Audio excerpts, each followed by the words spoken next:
Hello everyone, welcome to Royal Palace online classes. Today I am going to discuss about cyclotron. This is for the students coming batch for second year. So last video I discussed electric field and magnetic field and motion of a charged particle in an magnetic field. Now we are going to discuss about a device called cyclotron, which is more useful in nuclear reactions and nuclear research. This is a device more useful in nuclear research.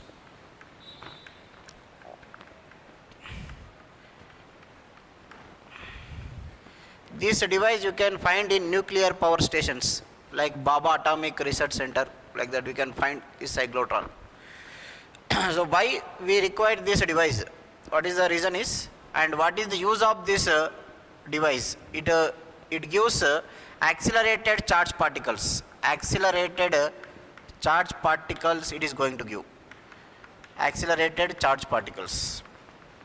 In nuclear reaction, whenever we require the charge particles of high velocity, we will use cyclotron.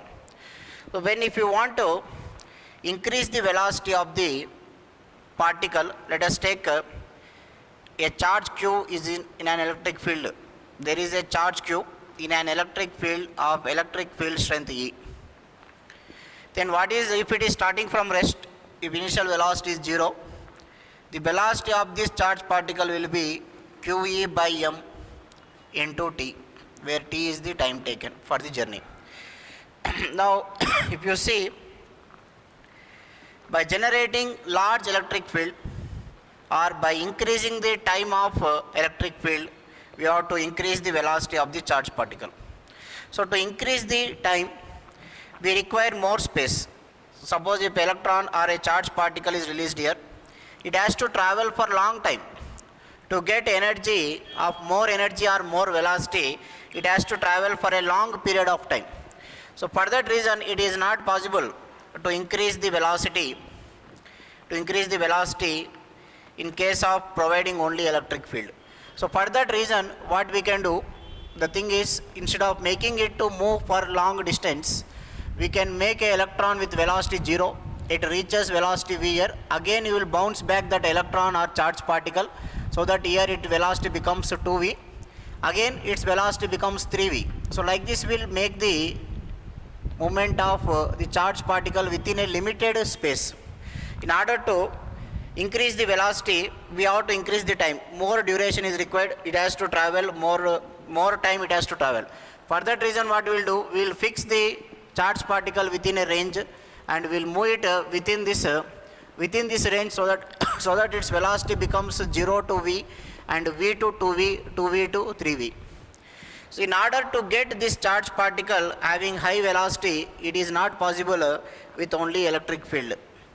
Why? Because time duration is more. So we have to wait for a long time. So instantaneously we can't produce a charge particle having more velocity. For that reason, the motion of the charge particle inside a magnetic field is taken as the criteria for increasing the velocity of charge particles. That is possible in case of cyclotron. So in case of cyclotron, what we'll do, we will move a charge particle with certain velocity inside a magnetic field. When it is moving inside a magnetic field, suppose there is a magnetic field going into the plane of the board like this. If you introduced a charge particle, this charge particle, if it is perpendicular to the direction of magnetic field, it revolves in a circle. This is what you have studied, and how it revolves in a circle I have clearly shown in our last video. So it revolves in a circle. So when it revolves in a circle, then what we can do, we can repeat its this motion is confined to this region only. Suppose if you take this condition, in order to increase the time, a large amount of space is required. Here what happens, electron or charge particle will move like this. Again its cycle is continued and it is moving within this region only, and we can increase the speed by changing the radius, because R is equal to QV by MV by QB. This is the radius of a body which is moving in a magnetic field. This is the radius. So R is equal to mv by qb. If I increase R, velocity also increases. So by using this condition, we can make the charged particle have the velocity without using the condition of electric field. If you take this case, we have to have more amount of electric field, or we have to make that charged particle to move for more time. So we require more time. In order to make this charged particle move for more time, I should have more space to get our desired velocity, and we should have high strong electric fields are required. High strong electric fields are required here. So that's why instead of that instead of this condition, instead of this method, we are following the method of magnetic field. So when magnetic field is there, in that magnetic field we will project one charged particle. That charged particle will revolve in a circle. If I can increase the radius of that revolution, then I can produce high velocities. So this is the reason for which we are using cyclotron.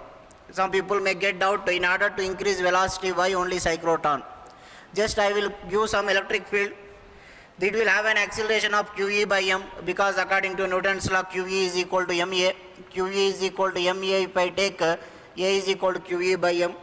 So if I increase time, I can get more velocity. If I increase electric field also, I can get more velocity.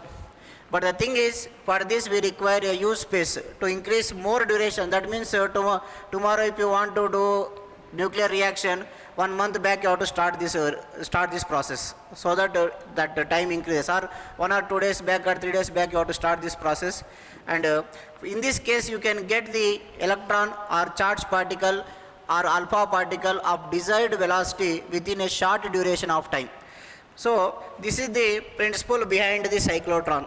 So this is the use for which cyclotron is designed. So cyclotron uses the principle of motion of a charged particle in an electric field. Now how this cyclotron look like? Let us see the description of this cyclotron. Description. It is like a tiffin box structure. It is like a tiffin box. Suppose if you see your tiffin box, so let us assume this is a tiffin box. This tiffin box, if you cut exactly at the center, you cut this tiffin box exactly at the center and two parts you separate. So inside tiffin box will be hollow only. Inside that tiffin box you cut exactly at the center, and you just separate it. Take this tiffin box, cut it and you separate it, and inside you will get two D-shaped structures. This is total 3-dimensional. Two D-shaped structures you will get. This is one D, this is another D. A circular tiffin box, if you cut exactly at the center and separate and create some small gap here. If you create one small gap, between, this is called D's. These are called D's. This is D1, D2 or D1, D2. So a small tiffin box, if you cut exactly at the center, that means let us assume this is D1, this is D2. Between these two there is some gap. This is D1, this is D2. These two D's are cut separately, there is some gap between them. So within this gap we can project one charged particle, and these D's are connected to an oscillator. These D's are connected to an oscillator, and one of the D is provided with an outlet. Is connected to an oscillator, and above the D's, suppose these are D's, above the D's there are magnets. So here one magnet will be there and here one magnet will be there. On top and bottom of D's we are keeping strong electromagnets, and we create a strong magnetic field. That means we can create magnetic field. So suppose let us see the cross view of this. Let us take, these are the D's. D's are present like this. You are seeing from side view. Here there will be one magnet. Assume this is a north pole of the magnet. Here will be the south pole of the magnet. So these D's are present on the top as well as bottom. So on the top of these are Ds, on the top of this and bottom of the Ds we are going to create, we are placing magnets and we are creating a magnetic field from north to south. So these are electromagnets, north and south, there will be electric field in this direction. So this is the, what we can say, this is the view from the top, this is view from this side. So we are viewing from this side. When you are seeing from side, here two magnets are there, top and bottom, and these two magnets will create a magnetic field. So we are creating magnetic field, and these are connected to oscillator. What is the function of oscillator is, this oscillator will maintain one D in positive, another D it will maintain in negative. One D will be totally positive, one D will be totally negative. After half cycle, because it provides an alternating current always changes its sign. It is a function of sign, that is E is equal to E naught sin omega t. It is a sign function. Sign values from 0 to 180 positive, 180 to 360 negative. So first half it will maintain positive, second half it will maintain negative. So one D will be in positive charge, other D will be negative charge. So what it contains first, what are the parts inside the cyclotron? First is two Ds. What are these Ds? They are nothing but, they look like a tiffin box, circular tiffin box cut at the center and separated by small distance. And next it contains an oscillator, the Ds are connected to oscillator, and two electromagnets, one is present on the top and one is present on the bottom, two electromagnets. And next the total, an outlet will be there, outlet is there in one of the Ds, outlet, and this total setup is packed inside an evacuated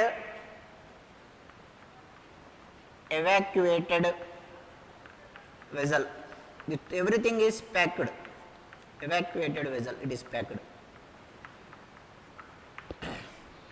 These are the parts which are present inside the cyclotron. Next we will see the principle, how it works. Let's see the principle. So definition of cyclotron means it is a device which is used to provide accelerated charge particles. These are the parts present inside the cyclotron. Next we will see the principle, how it works. So you can see here, what happens is, let us assume this D1 is positive, let us assume D1 is positive, D2 is negative. Two Ds are there, this is an oscillator which changes its sign for every t by 2, for every time period by 2 it changes. So D1 is positive, D2 is negative. Within this I projected one positive charge particle like alpha particle, some positive charge nucleus charge particle I projected, Q. And above and top there is a magnetic field, that means on the Ds strong magnetic field is applied. It is under the influence of strong magnetic field, that means it is similar to a charge particle which is present inside the strong magnetic field. There is a strong magnetic field is here. Now this is entered, D1 is positive, D2 is negative. A positive charge is entered. So this positive charge, what happens when D1 is positive and D2 is negative, it's get deflected. So in which direction it gets deflected, that we can calculate by using left hand rule. This is the field, this is the velocity, in this direction it will get deflected. So that's why first I will maintain this as negative instead of taking this as positive. I am sorry here, instead of taking this as positive I will maintain negative because charge particle is deflecting in this direction. This I will take it as positive. Now this charge Q enters, once it enters it gets deflected towards left side, so it will complete one half cycle, it will complete one half cycle. It has entered and completed one half cycle, that means half circle it has completed. Once half cycle is completed, once half of the cycle is completed, then what happens here is this D's will alternate. Positive will become negative, negative will become positive. Now initially it was negative, understand here carefully. Afterwards you will get many doubts in that how it will become positive, how it will become negative, and what happens actually inside cyclotron. The main points lies here only. See, first after completing half cycle, electron or charge, not electron, a positive charge completed half cycle and it reached here. Now it is at the exit of D1. When it is at the exit of D1, what happens? D1 changes its polarity, becomes positive charge. When it becomes positive charge, this also positive and D1 also positive, then what happens? This charge particle will experience some force. So it will get some force. Once it reaches here, it gets some force and it is pushed forward. It is pushed forward into D2 so that it enters into higher radius.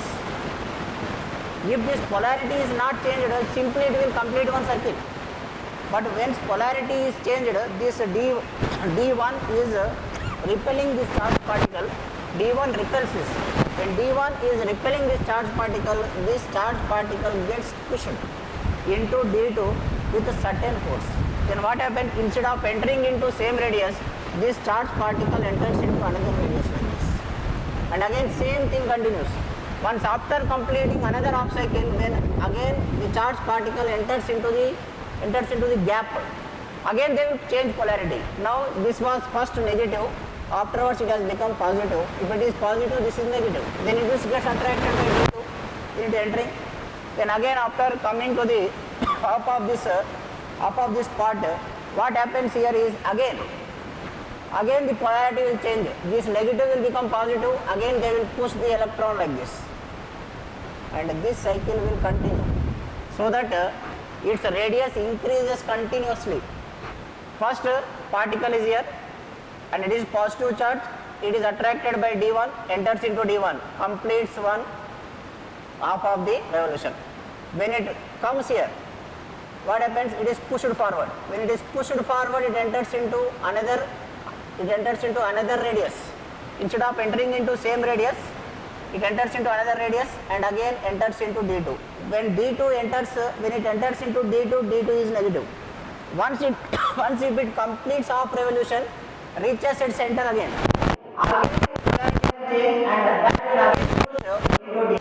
This alternating of polarity of these is maintained by oscillator for every time period of T/2. Then these will continuously have the alternation of charges, and this charge particle will revolve in a spiral path like this. Radius increases. Once radius increases, if you know with what velocity we have to project that charge particle, we know that radius is equal to mv by qd. So here charge is same, magnetic field is same, and mass of the particle is same. R is proportional to R, V is proportional to R. If I increase R, V increases. If I increase R, V increases. Therefore, it enters into higher orbit. We can get high energy charge particles, because kinetic energy is equal to half mv square. So when we acquire the desired radius, we can calculate the radius and we can fix in the device. Once we acquire the desired radius, then we will take out that charge particle out of the outlet and we can use in a nuclear reaction.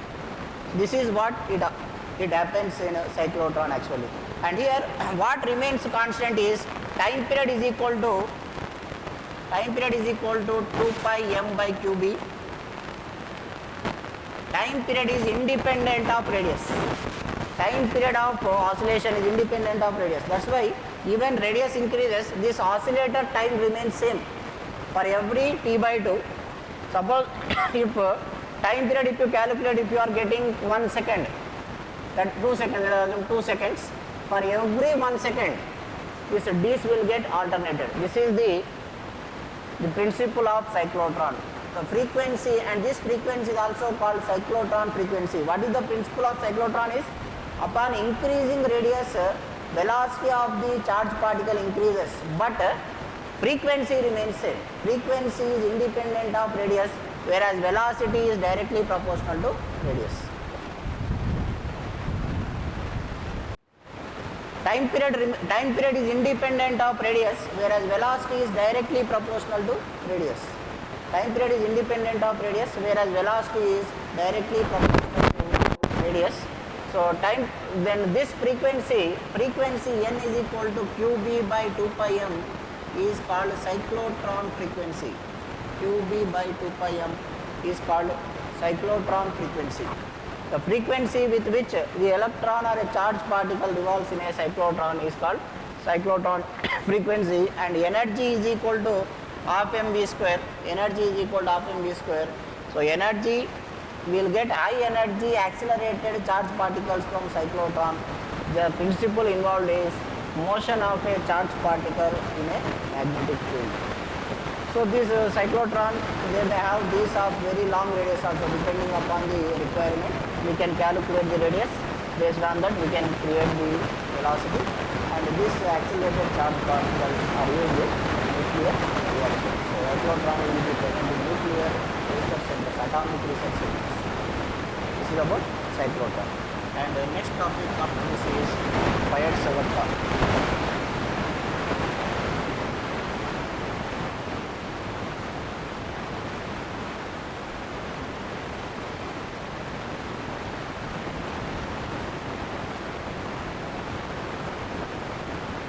Let us discuss about Biot-Savart law.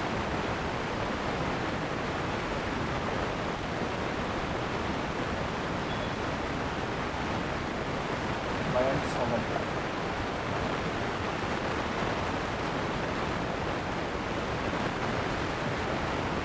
So up to now we have studied that the current carrying conductor is a source of magnetic field.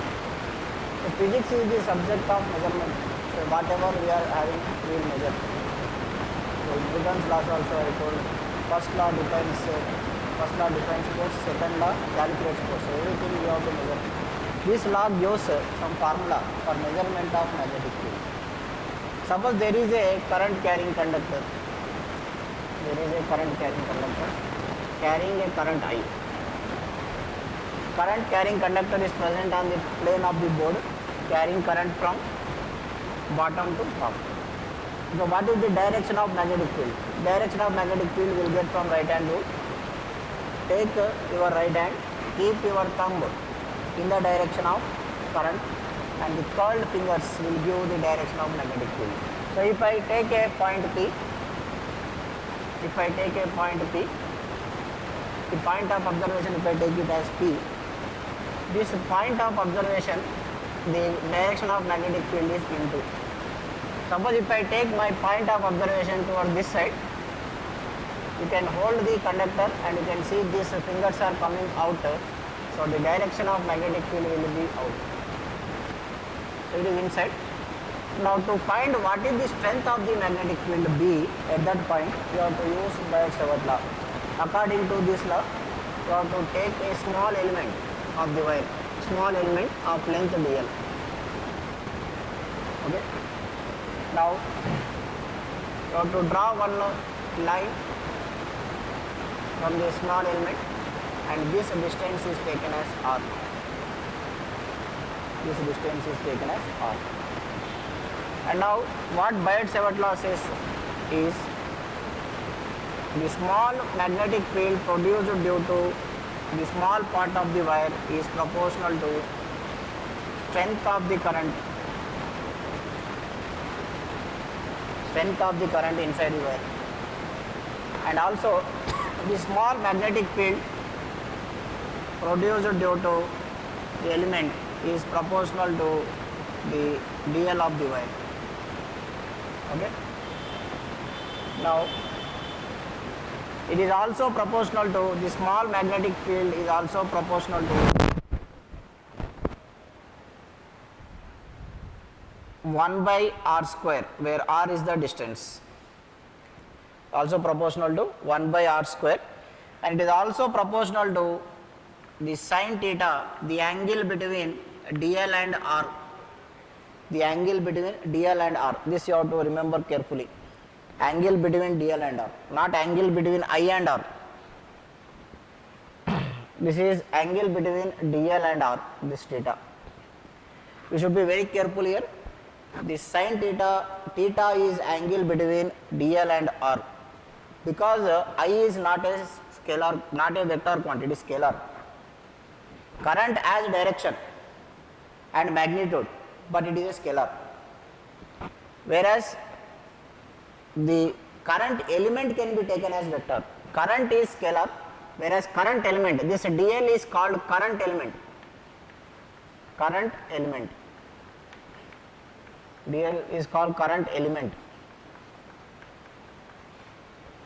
Current element is a vector. So dl bar cross r bar by r cube, it is nothing but Biot-Savart law. So if you write this in formula form, you will get dB is equal to mu naught I by 4 pi, mu naught I by 4 pi r ideal, mu naught I by 4 pi ideal sin theta by r square. This is dB is equal to mu naught I by 4 pi r, mu naught I by 4 pi r dB is equal to mu naught I by 4 pi r square, or mu naught I by 4 pi ideal sin theta by r square, ideal sin theta by r square, or dl bar cross r bar by r cube, dl bar cross r bar by r cube. The strength of magnetic field due to a small element of a wire is directly proportional to the strength of the current inside the wire and inversely proportional to the distance of the wire from the current element, inversely proportional to square of the distance of the wire from that element, and it is directly proportional to the sin theta, the sine of the angle between dl bar and r bar. So in vector form, what you can write, mu naught by 4 pi dl bar cross r bar by r cube, dl bar cross r bar by r cube. Theta is angle between dl and r. This is what Biot-Savart law says. By using Biot-Savart law, we can find magnetic field due to a circular coil, or magnetic field due to a long wire, magnetic field due to a short wire, we can find. So let us apply this for your understanding. Just we will take one circular coil and we will calculate magnetic field at its center. Let us consider there is a wire in the form of a circle, there is a circular coil whose magnetic field you have to measure at the center. So you take, let us take current is flowing in this direction. So according to Biot-Savart, first what you have to do, this is magnetic field due to a circular coil. How to apply this Biot-Savart law?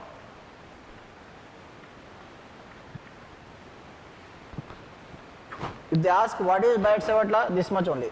According to Biot-Savart law, the magnetic field due to a small element is directly proportional to current, strength of the current and current element, and angle between current element and distance of that point from that element, and it is inversely proportional to square of the distance between them. Now let us take a circular coil. In this circular coil, if you want to know the direction of magnetic field, so you take a small element. Let us take a small element, this you take it as a dl. Now this small element, here you have to find magnetic field. Current is flowing in this direction because this is a clockwise current. Current in this small element, again I am writing this small element here, current in this small element is in this direction. Now according to right hand rule, you have to hold this wire such that thumb points towards the direction of current and these fingers will give the direction of magnetic field. So magnetic field is into, magnetic field is into. So this is B.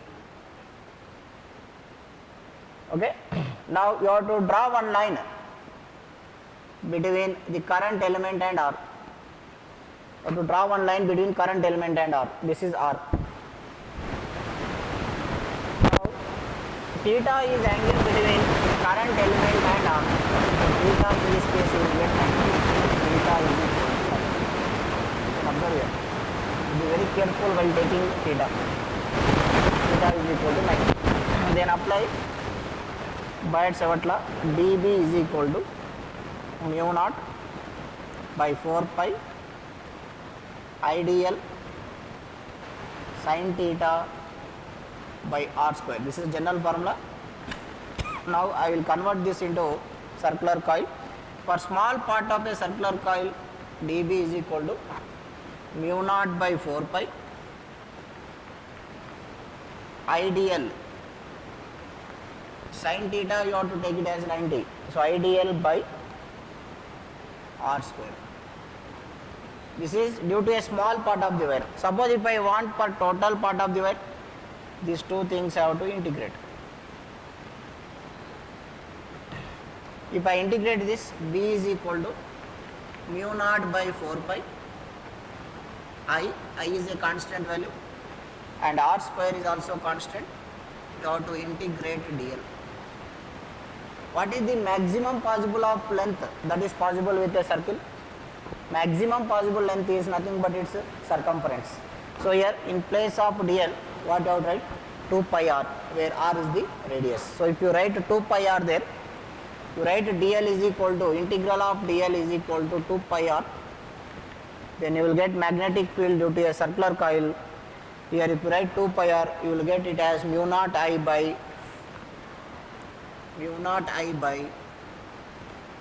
2r. Mu naught I by 2r. This is the magnetic field at the center of a circular coil. At the center of a circular coil.